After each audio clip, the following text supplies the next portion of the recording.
Hello, everybody. Welcome to Real.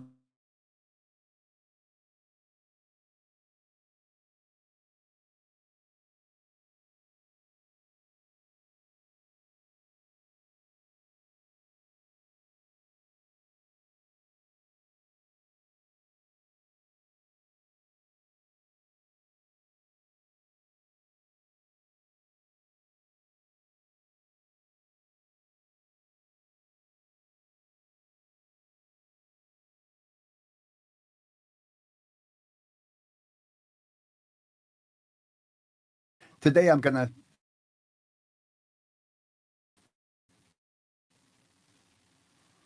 We back. Oh, I hate to say it, but I've been having intermittent internet all morning. If this stops, it seems to have always come back within 5 minutes. So I'll hang out and try to get it back up and going if it stops. If it's longer than 5 minutes, I'm just going to reschedule this. I'm sorry for the inconvenience. I'm not sure what else to do. This is not usual, so it's not something I've had to deal with at all in this location. Welcome again to Real Guitar Success Live. I'm going to answer your guitar questions today. I've got pre-submitted questions that I'm going to start off with, and then I'm going to go to the questions in the chat. Anytime, add a question into the chat. If you could start with the word question, it'll help me to see it more quickly, and I won't miss it. So let's start off with the beginning questions. And by the way, as usual, every week I do a drawing at the end, so I'll tell you more about that when we get through the questions. Let me start off with the first question from Shulamit. So Shulamit is asking, when she does sing-along songs, she wants to play simple songs like Oh Susana or You Are My Sunshine. And what can I do to add frills or to spice up the songs? I'm playing instrumental, not necessarily, let's see, you're a guitarist and you're asked to play for a group with no other accompaniment. Oh, okay. So not necessarily, people may be singing, but you're playing the guitar. So first of all, I really like, especially with these type of folk songs, to head for a bass line. Let me get my guitar a little higher here. There we go. So for like Oh Susana, let's say I'm playing in G. You could just strum like this. Da, da, da, da, da. But this adds a little spice to it. Da, da, da, da, da, da, da, da, da, that was a little more elaborate chord change than I intended. Second level, add some bass lines in between the chord changes, like that.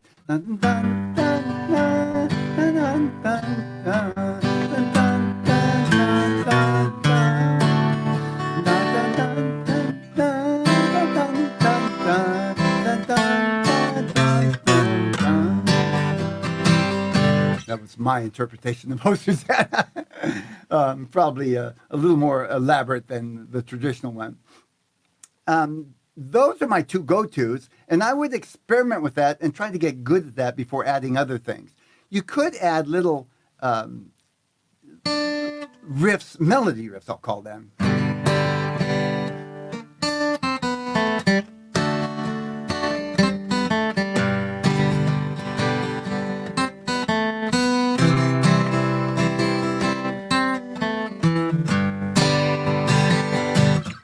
Risk with melody riffs. Sometimes they can clash with the melody of the singing. So you have to be a little more experienced to make it sound good.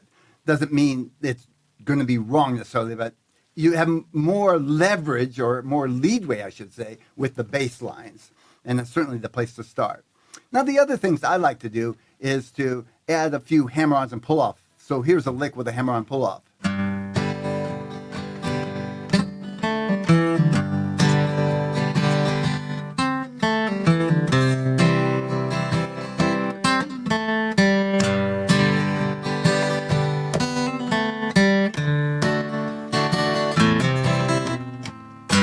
Trying to add the bass line. Mix it up a little bit. So in this style of music, those are three powerful techniques to add a little pizzazz to your chordal accompaniment when you're playing folk country style songs. This is Dan asking, what level of proficiency is necessary, in your opinion, to mark a practice session complete? So each month, students of Real Guitar Success get a daily practice session. It's 5 days a week, 20 in the whole month. And the idea is to practice that practice session, then check it off. At the end, they get entered into a drawing if they completed all 20 for the month. So great question. And Dan, this is something I know that there has been some confusion about. Let me start with answering your question directly, but the explanation is important too. The practice sessions is not a matter of proficiency. It's different than the other lessons in Real Guitar Success.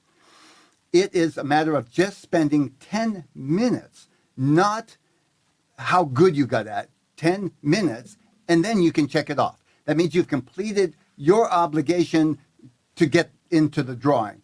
That's first level. Now, that's not all lessons, to be clear. There are a whole nother set of lessons that I call step-by-step lessons. By the way, I divide lessons into step-by-step, that means one thing builds on another, and immersion, which is kind of like you go to a foreign country to learn a language and you just learn by talking to people and listening and try to imitate, and basically you're bombarded with all different levels and you pick and choose, but eventually you get it. The two work well together. Step by step, one thing build on another, complete something to a certain level before you go on to the next, and the immersion, which gives you the facility to actually move around, which you need to if you're going to be fluent in playing music. Yes, you can learn a few things by just staying step by step. What will happen is you never quite get to the place of where you feel confident, or you can improvise, or you can join in jam sessions or any of that kind of stuff. You need the immersion, and that's what the practice sessions are. There are a variety of different techniques each day, and the idea is to just spend time with them, not to judge how well you do at them. The step-by-step, yes, you need to complete up to, I'd say, 80% of what you decide is up to par with what I'm playing or teaching, and before you go on to the next technique.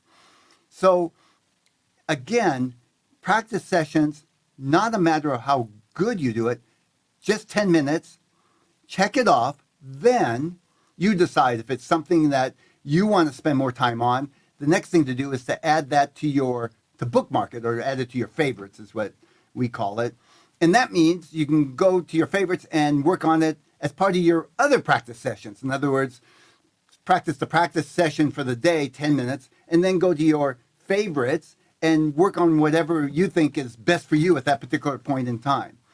And what you'll find is you have a lot of saved practice sessions in your favorites that you can work on. Now you can work on it and you decide what's a certain level. See, everybody's at a different place. And even if everybody was at the same place when they started, they won't be, within a short period of time. So at any point in time, what you decide to work on will be different from what somebody else decides to work on, both in terms of level and interest. And this gives you that opportunity to make that decision, what you want to work on, what you want to add to your practice.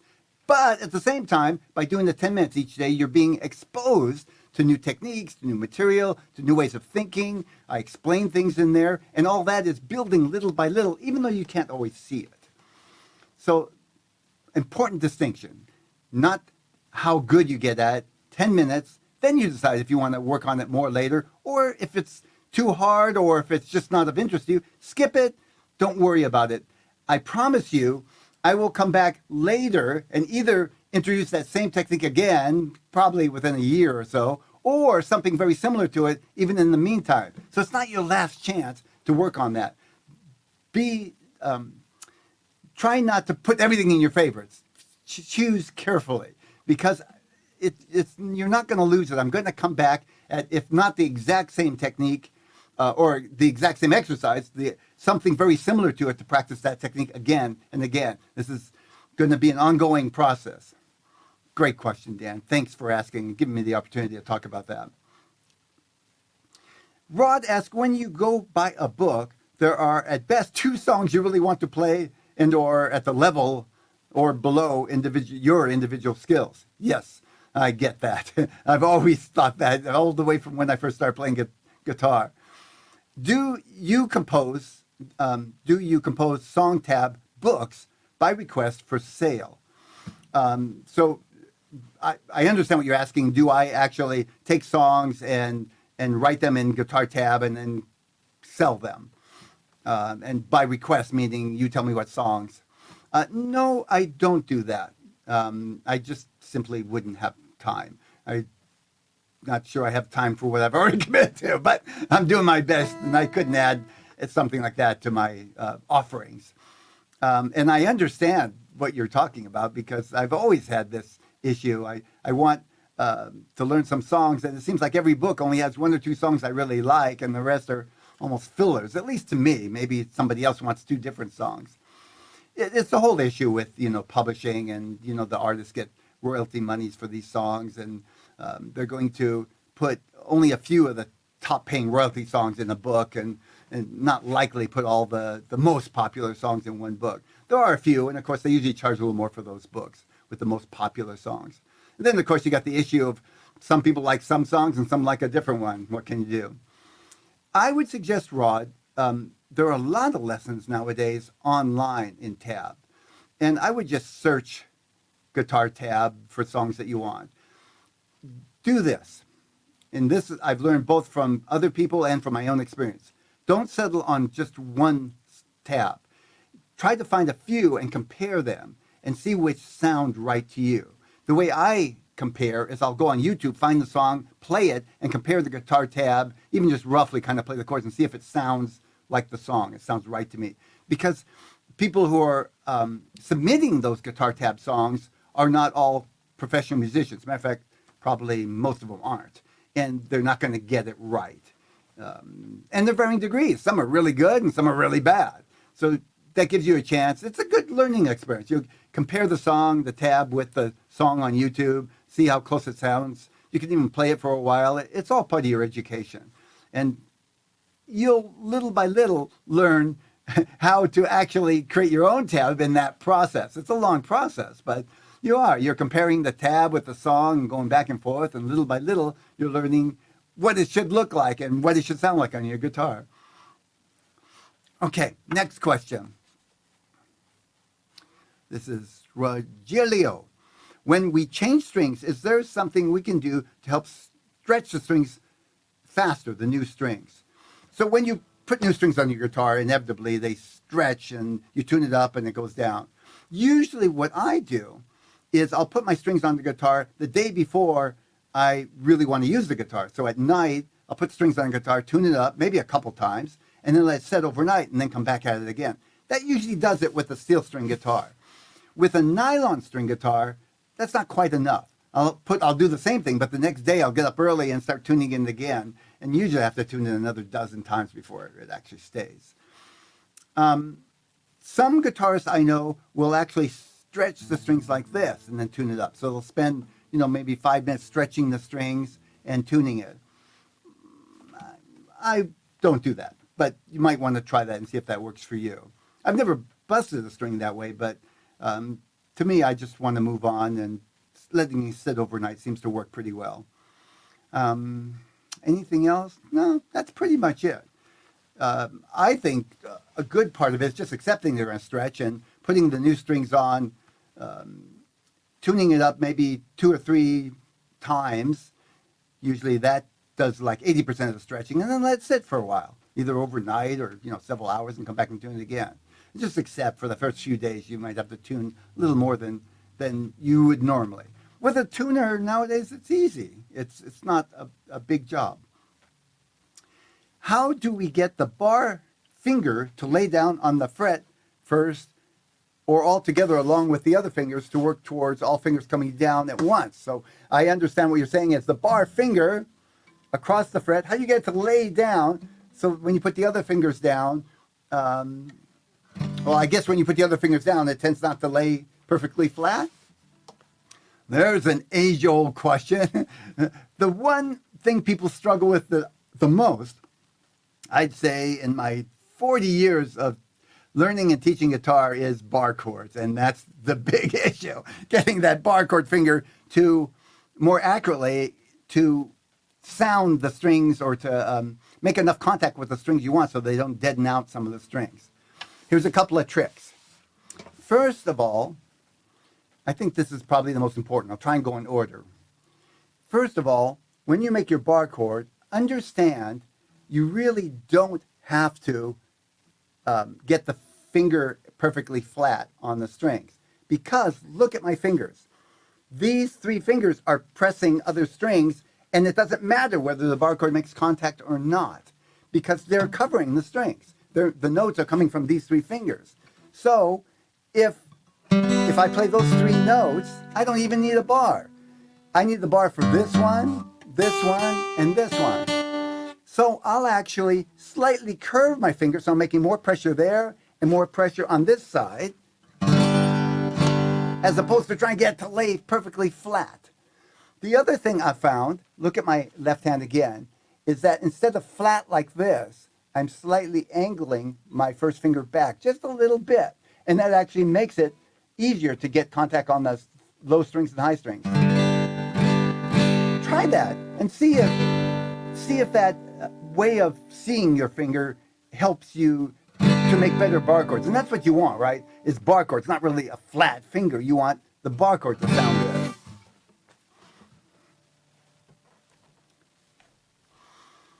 Let's see now. Next question. The internet's hanging out. I'm glad. And I'm getting some comments. Yes, John, I see your chat. Okay. So, yes, it looks like they're coming through. If at any time you guys, the voice goes off or the video goes off, go ahead and tell me, because I'm reading the questions. Here we go. When we use a humidifier with the guitar in the case, is there a possibility that while providing moisture to the wood guitar could affect the strings in any way? That's an interesting question. I've never come across that question. I would say it's possible. I probably wouldn't worry about it. The amount of humidity coming from those humidifiers that are meant for guitars is not significant. I mean, it's a very small amount. It's just enough to keep it from getting so dry that the guitar cracks, the wood cracks. As far as possibility, I'd say yes, but whether it's something to really worry about, probably not. Now, I don't normally use a humidifier, to clarify that. I'm in California, and generally in the area I live, it's just not necessary. But if you're in Arizona, New Mexico, really dry weather, it's probably a good idea to put one in your case. And, I would just be wise about not putting excess water and having it dripping out into your case, that kind of thing. Can you go over the circle of fifths and how to use it, or is this in real guitar school? Okay, so that's a whole lesson. It's not a question, and I really wouldn't want to just stop what I'm doing and give a whole lesson on the circle of fifths. There is lessons in Real Guitar Success, and I will put a link to that. And I'd be glad to prepare a lesson on the circle of fifths for maybe the next Real Guitar Live, if that's something you want. If you could email me, Rogelio, I'd be happy to, if the lesson in Real Guitar Success is not enough. And basically, for those of you who don't know the circle of fifths, it's just a way of organizing notes or chords on the guitar. Basically, it shows a circle with the fifths. It shows a circle starting with C and then goes 5 and shows the next, which is G, C, D, E, F, G, and so on all the way till you get the beginning. And there's a variety of ways people use it. On guitar, I often use it to help me change keys. Though in reality, I just have the relationships memorized in my head. I wouldn't look at the circle of fifths. I'd be glad to do another lesson on that. I did do one in the past on Real Guitar Live, but I'd be glad to do another and probably add. I really like it when you ask specific questions because I can make sure I include that in the presentation. What are simple chord progressions versus a more complicated chord progression? Well, I call simple chord progressions to stick to the main chords in a key. So the most common chord progression is, this is the key of G. The G is the first chord, or the one chord we call it, and D is the 5 chord, G, A, B, C, D, just kind of 5. And there are simple songs with these two chords. Da, da, da, da, da, da, da, da, da, da, da. I just made that up because that's a very common sound. You might even recognize it as a song only because it's common. The next level would be adding the 4 chord in the key of G. That would be C. G, A, B, C. So those 3 chords make up a whole bunch of extra songs, including rock and roll, jazz, country.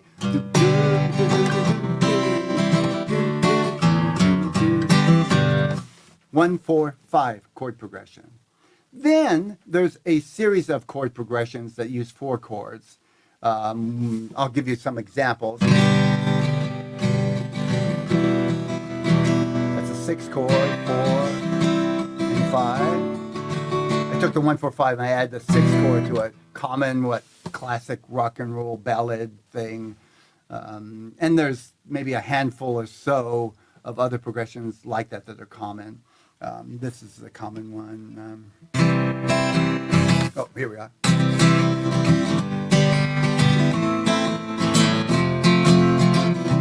Call it the pop hit maker because it's used in a lot of pop songs, hit pop songs.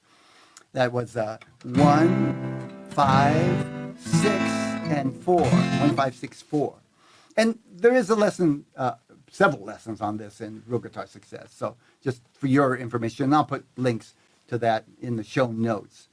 At least 1 or 2 of those lessons. Really helpful to learn and practice some basic, simple chord progressions. Start with, the 1, 4, 5 in the common keys for guitar. I call the common keys C, A, G, E, D. That spells cage, C, A, G, E, D. Those are the common keys for guitar. Practice the 1, 4, 5s in those keys. Not as your whole practice session. Make that a little bit of your practice session, maybe a few times each week. And then when you get to more complex progressions, you'll be able to integrate the new chords into that 1, 4, 5 progression. Can you give us an example of how to use a capo and what it does for us? Okay, that is doable. I don't have a capo handy. This is a question that I should have read ahead of time and went and found a capo. I'm going to use my finger as a capo. So a capo just clamps on your guitar and basically changes. It looks like this. It makes it go here. So it's basically moving your nut of the guitar around. So I put the capo here. Now this basically acts like the nut. And one of the main ways that I use a capo is if a song is a little low for my voice, just a little bit, rather than change all the chords of the song, I'll just put a capo here, here, or maybe here. And now, if it's in the key of E, I've just raised it up. I'll play the E here, and the capo's here. I just raised it up 1 whole step. And sometimes just a half a step is enough. That's the most common use of a capo. There are other uses. Capos can be used for, like when you're playing with 2 guitars, you can put a capo on 1 guitar here, play the same chords, but because you're playing the fingering for the chords up in here, it has a higher sound and they blend nicely together. There are more elaborate ways to change keys. Sometimes, I'll change the chords to a key, but I have to keep in mind that it's going to be chords that are easy to play on the guitar.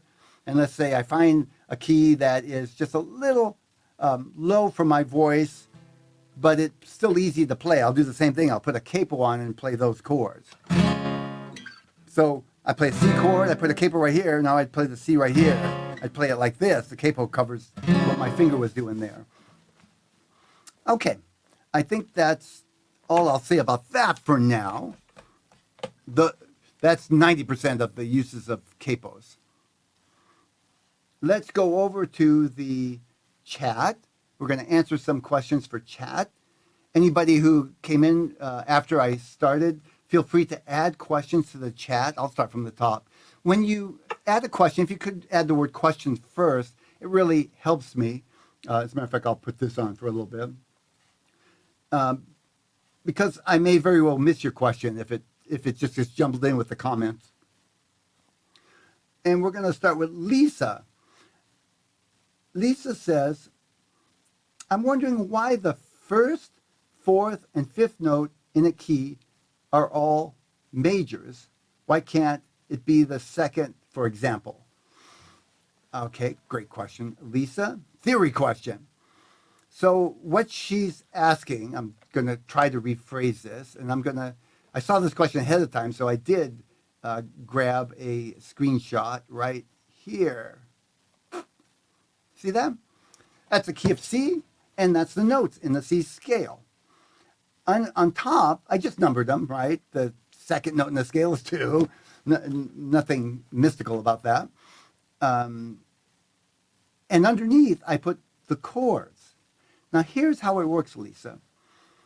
When you make a chord in a key, you have to use notes in that key. Now, that's what we call diatonic. And yes, you can alter notes, but now it's not diatonic anymore. So we're going to start with diatonic, meaning you're using chords that are in that key without altering them or changing keys or anything like that. So the one chord is C. It's the key of C. Now, I'm going to go to the 4 chord, right? That's going to be the F chord, 4. I'm looking at the number 4. What I'm doing is I'm going to take that F, and I'm using notes out of the scale to make the chord. The notes I'm using are going to be every other note. So I'll start with the F, I'll skip the G, and I'll go to A, which is labeled 6. So the F chord uses F, A, skip another note, B, and then go to C, F-A-C. F-A-C is an F chord in the key of C without any alterations. It is major because the notes form the intervals that make a major chord. It's actually, the intervals are from F to A is going to be a major third interval, and from A to C is going to be a minor third. That makes a major sounding chord. The 2 chord, we're going to make a chord on the 2, right? That's D. I already told you it's D minor, but pretend that's not there. We're going to C.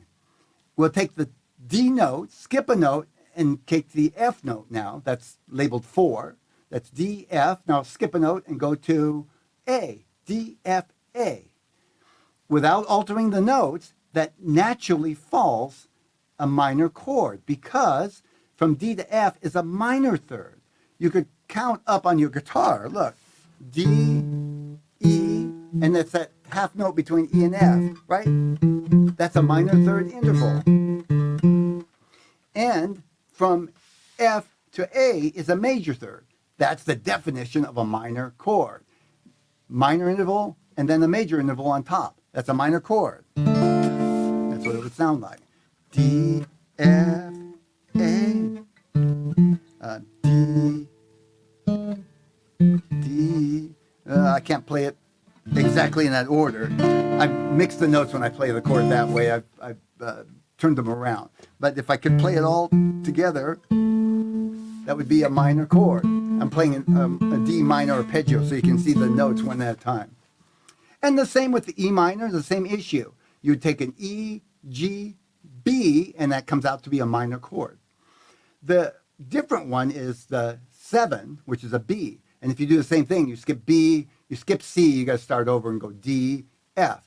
B, D, F, it comes out diminished because there are 2 minor intervals, one on top of each other. So that's diatonic, meaning no changes. You don't add flats and sharps to the scale. And the same thing applies to any scale. Whatever note you start on, there's going to be flats or sharp to make the same intervals. That is one way to think about it. And I hope it's a good one. I hope it makes sense to you. But there are other ways I could explain it, just strictly in terms of intervals or, let's not get into that. I'll start there. And you can ask more questions, Lisa, if you're on the call. In Real Guitar Success, lesson 5-4, Scarborough Affair, you play it in A minor. Then you add a capo to the 3rd fret. Now, what key is it in? Valerie. Okay, we're going to talk about how to determine the keys using a capo. If it's an A minor, not E. Oh, let's take this off the screen so you can see my guitar better. There we go. In the key of A minor, we're going to put the capo on the 3rd fret. So we're going to go 1, 2, 3. That's 1.5 steps. 1 step, 2 step, 3. I'm sorry, 1 half step, 2nd half step, 3rd half step. Another way to say that is 1.5 steps, 3 half steps. Higher. Now everything is 1.5 steps higher. So you start with A minor, the key, and what's the key that's 1.5 steps higher than A minor? A to B is 1 step. B to C is that 2nd half step. So now you're in C minor. If it's a minor key, you're going to be in that minor key. If it was A major, you'd be in A major key. Let's do another one just for practice. I'm going to take the key of D minor. I'm playing in D minor, and I'm going to put the capo on the 1, 2, 3rd fret. Same thing. I'm up 1.5 steps. D to E is a whole step. D, D sharp, E, and then E to F is another half step. So now it's F minor. Let's say I'm playing something in the key of E, right? Let's mix it up a little bit. I'm only putting my capo on the 2nd fret. That's 1 half step, 2 half step. That's 1 step. So if I'm in E and I put the capo on the 2nd fret, I go up 1 step from E to F. That's only a half step. E to F, right? E to F, B to C is those 2 half steps. F sharp. So now it's F sharp. E, F sharp. Okay. Next. And again, feel free to ask follow-up questions. I want to explain. Hopefully I answered the question, but if it wasn't thorough, follow-up questions will do the job. Question. What is the best all-around guitar book that you can recommend? Wow. Shulamit, tell me what you mean by all-around guitar book. Do you mean has the best songs? Is the best for beginners to learn on? Is the best to learn chords? Is the best, give me some criteria on what, and I'll try to recommend a book, but what you're looking for in the book. I'll look for your answer on that. Let's go on. Janita, when will the flamenco class start? So I'm working on a new, I call Spanish guitar. It is more flamenco, but I realize a lot of people call flamenco Spanish guitar. A new course. It will be ready in roughly about 4 more weeks. And before it's ready, people, please, if you're interested in this course, let me know. You can either just send me an email or there's an email that I sent everybody to allow them to raise their hand, because I'm only going to contact people when it's ready who have raised their hand and told me they're interested. I don't want to bombard everybody else who isn't interested in flamenco or Spanish guitar. But it's going to be good. I'll tell you this. I'm really working it. I'm using many, many years of experience, not just in playing, but in teaching Spanish guitar and in courses I've created. And I've gotten feedback, and this is probably going to be the best course I've made. Specific to Spanish guitar, finger style. Anybody who wants to learn Spanish licks, this is a great course, even if you play guitar. And I'm making it easy enough, so even if you're just very beginner on guitar, you'll still be able to do the course step by step, starting from very easy beginning stuff. Thanks for asking.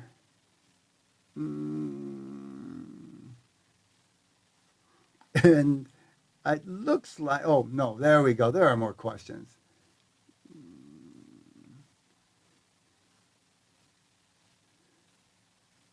Looking.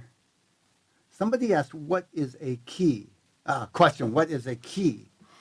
A key is basically, it's a group of notes together that we've decided sound good together. And so another way to think about it is there's all these notes floating around, right?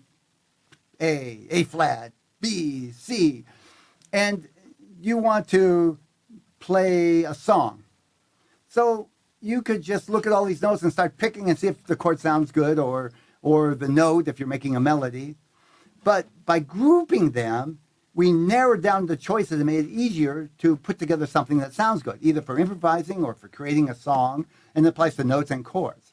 And the key is those groupings. We've decided in Western music that the key consists of several group notes together.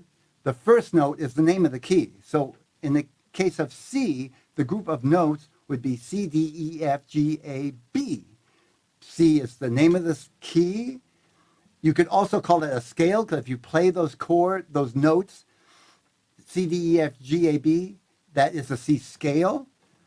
In this case, it would be synonymous with the word key, but you could also get chords out of that. You could say the C, the F, and the G are in the key of C, and when I play those three chords, it sounds like they not only go together, but they aim back at the C chord, make the C chord sound home. And that's another definition of a key. A group of notes that first note sounds like the home resting place, and the other notes eventually lead back to that root, or root is their name for that, the home chord or note. So listen, C scale. And here's the home. That's C. Same with chords, C chords. One chord, four chord, F, and G is the five chord, and C. Again, you feel like you're home. That's my simple definition of a key.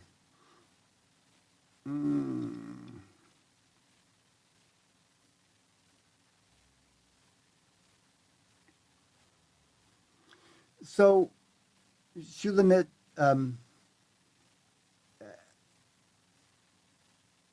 explanations.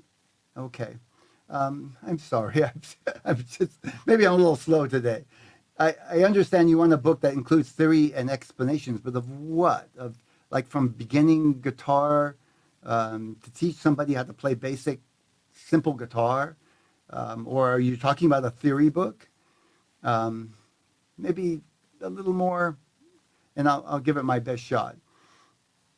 Question. Should we follow your journeys exactly? Do I need to put my fingers on the strings like you demonstrate, or can't I use the fingering I'm used to? Lisa, I would say in general, use the fingerings you're used to if you've already been playing the chord. Now, when I play chords, and actually I should say when experienced guitar players play chords, we don't just have one fingering for a chord. Look at an A chord. Here's an A. Here's an A. Here's an A. I use all three of those, depending on where I'm going, coming from, what I'm doing, especially with finger style. I need to change up fingering sometimes. Totally weird, or it looks weird, but because the notes I'm playing along with that chord. My go-to is this way, but a lot of people's go-to is with three fingers, 1, 2, and 3. Both are perfectly fine. Think of whatever you're using now as your starting place, but as you expand as a guitar player, you're going to add other fingerings based on what you need. So here's an example. Let me see.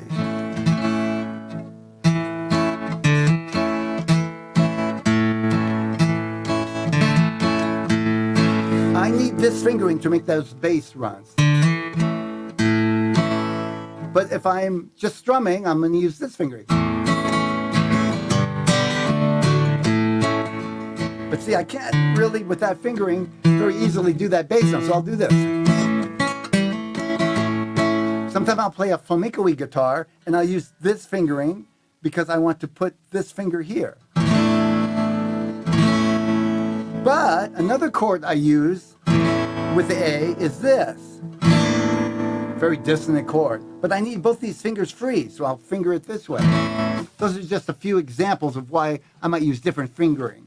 And there's a lot more. Stay with what you got, but consider adding to your repertoire of fingering for chords. It's not the highest priority if you're in the beginner's journey. The higher priority is getting through the beginner's journey so you have that bag of tools to go on to more complex things. in the practice sessions or in the Barre Chords for Everyone course, or both. I need a book that will advance more than basics. Okay, so Shulamit, how about this? I'll collect a few books that I like, and I'll put the titles in the show notes, and maybe I'll put a little blurb on what they're good for as well, why I think they're good, and certainly I'll go heavy on theory and more advanced than basics, not just brand new beginner books. I think that would be a better way to go, and that way I can think about it and actually look at my books and see what they do, and I'll put a little sentence or something about what this book is good for. I see no additional questions. I'm going to go ahead and do the drawing. You can still add questions. When I'm done the drawing, I'll see if there's any last-minute questions and give it my best shot. Let's do the drawing. By the way, this is the drawing for people who are in my Real Guitar Success course and have completed the 20 practice sessions for the month of June.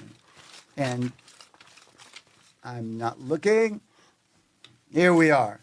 For the month of June, Jalma, you have won the $50 Amazon gift card. Congratulations. And good work for everyone who finished the practice sessions. Again, just 10 minutes a day. Check it off. You're a better guitar player. You know some things. And you can go back and practice more the ones that you really feel a resonance with, or in your level, you feel like you're just about to make some progress and you want to spend more time on it. Let me see. Any last minute questions? No? Thank you all for joining me today. It's been a pleasure. And the internet hung out. The internet gods were with us for this 42 minutes. Thanks again. I'll be back the first Thursday of next month, and I look forward to, feel free to send me questions ahead of time. I'd love to be prepared like I did with the scale graphic. Bye for now.